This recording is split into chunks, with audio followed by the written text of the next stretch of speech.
La guerra en Ucrania ha comenzado. En la madrugada de este jueves, fuerzas rusas invadieron la región del Donbass con el pretexto de proteger a los habitantes de las ciudades de Donetsk y Luhansk, reconocidas por el presidente Vladimir Putin como repúblicas independientes el pasado 21 de febrero. Hasta el momento, se reportan más de 100 víctimas mortales y centenares de heridos tras los ataques iniciados por las tropas rusas. La ciudad de Kiev se encuentra militarizada y en proceso de evacuar civiles, mientras crece el repudio del mundo ante acciones que, de continuar escalando, podrían desencadenar la mayor conflagración europea desde la Segunda Guerra Mundial. Cuba figura entre los pocos países que han declarado su respaldo a la invasión rusa, contradiciendo así su propia retórica contra la injerencia y a favor del respeto a la soberanía nacional. Evidentemente, cuando se trata de mendigar prórrogas para sus muchas deudas, el Partido Comunista de Cuba no tiene escrúpulos en apoyar acciones imperialistas, demostrando una vez más que el castrismo carece de un mínimo de ética, moral y vergüenza. No es casualidad que el dictador Miguel Díaz-Canel haya recibido hace 2 días al presidente de la Duma estatal rusa para supuestamente consolidar el diálogo político y de paso aceptar con alivio el aplazamiento hasta 2027 de los pagos de los créditos rusos concedidos a Cuba, que ascienden a $2.300 millones. La imposibilidad de liquidar sus deudas obliga a Cuba a respaldar la monstruosidad cometida contra el pueblo ucraniano por el Kremlin, que de ser necesario no dudará en mover efectivos militares hacia la isla y Venezuela, tal como prometió hace poco más de un mes.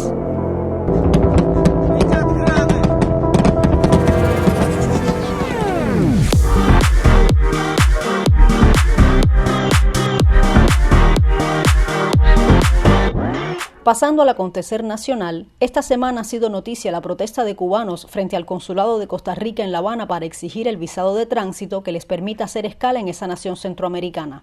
El reclamo colectivo se produjo luego de que el gobierno costarricense estableciera ese requisito para los cubanos, nicaragüenses y venezolanos en un nuevo intento por frenar la ola migratoria desde esos países con destino a Estados Unidos. En materia de migración, ha trascendido la buena noticia de que los cubanos que arribaron a Estados Unidos tras la eliminación de la política de pies secos, pies mojados, podrán solicitar su residencia, siempre que hayan llegado a la Unión Americana entre el 12 de enero de 2017 y el 17 de noviembre de 2021.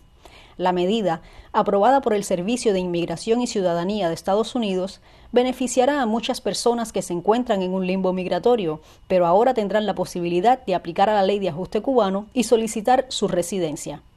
Los aspirantes deberán cumplir con los requisitos de haber permanecido en Estados Unidos desde su entrada, haber aplicado para la residencia bajo la ley de ajuste cubano o tener una residencia pendiente que le haya sido negada solamente por no presentar el parol. En otro orden de asuntos, el régimen de La Habana ha devuelto las credenciales a la agencia de prensa EFE, luego de que el pasado 12 de enero su presidenta, Gabriela Cañas, anunciara que la agencia se estaba cuestionando su permanencia en la isla debido a las restricciones que imposibilitan hacer un periodismo libre. Vale recordar que la seguridad del Estado había retirado las acreditaciones a los corresponsales de EFE un día antes de la marcha cívica del 15 de noviembre de 2021, lanzando con ello una clara advertencia a la prensa extranjera acreditada en la isla sobre cuáles debían ser sus límites. La decisión fue muy criticada por constituir una mordaza a la libertad de expresión. Con la restitución de las credenciales, EFE, que se había tenido que conformar con un redactor y un camarógrafo, vuelve a contar con una nómina de 7 periodistas activos, algo que considera como un paso decisivo hacia la normalización de la actividad periodística de la agencia española en la isla.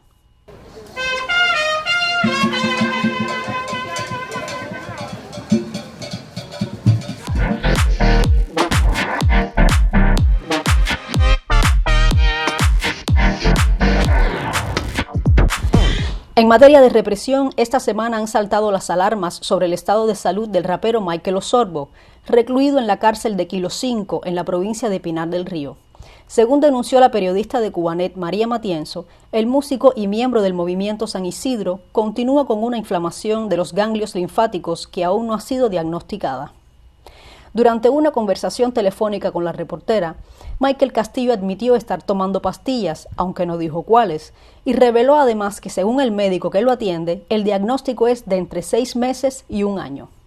A falta de detalles más precisos sobre la medicación, el desalentador pronóstico y el estado de salud del rapero, varios activistas han denunciado que su vida corre peligro. Michael Osorbo está en prisión desde el 18 de mayo de 2021 bajo los supuestos cargos de desorden público, atentado y evasión de presos, sin fecha aún para el juicio. La periodista María Matienzo ha subrayado que el rapero entró a prisión sano y ahora se encuentra muy enfermo. Su caso es un reflejo de la realidad que viven los presos políticos en la isla. Eso es un artista ahí durísimo, ¿qué es eso? Y precisamente sobre el sistema penitenciario cubano ha salido un reportaje de la periodista Claudia Padrón que revela datos sorprendentes de la revolución humanista que prometió convertir cuarteles en escuelas y terminó convirtiendo al menos 23 centros escolares en centros de reclusión después de 1959. La investigación, publicada en Cubanet, precisa que Cuba, con alrededor de 11 millones de habitantes, tiene 5 cárceles más que México, cuya población es 12 veces mayor. En un ranking de los 10 países con mayor población carcelaria en proporción a la cantidad de habitantes, Cuba ocupa el 5º lugar a nivel mundial, según cifras del gobierno cubano que datan de 2012. La investigación incluye además un mapa donde se localizan las principales cárceles del país, junto a la cantidad de presos políticos y de conciencia recluidos en ellas. Asimismo, muestra bajo qué delitos mantienen encarcelados a los disidentes en un sistema donde las prisiones se han multiplicado por 30 desde la llegada de Fidel Castro al poder.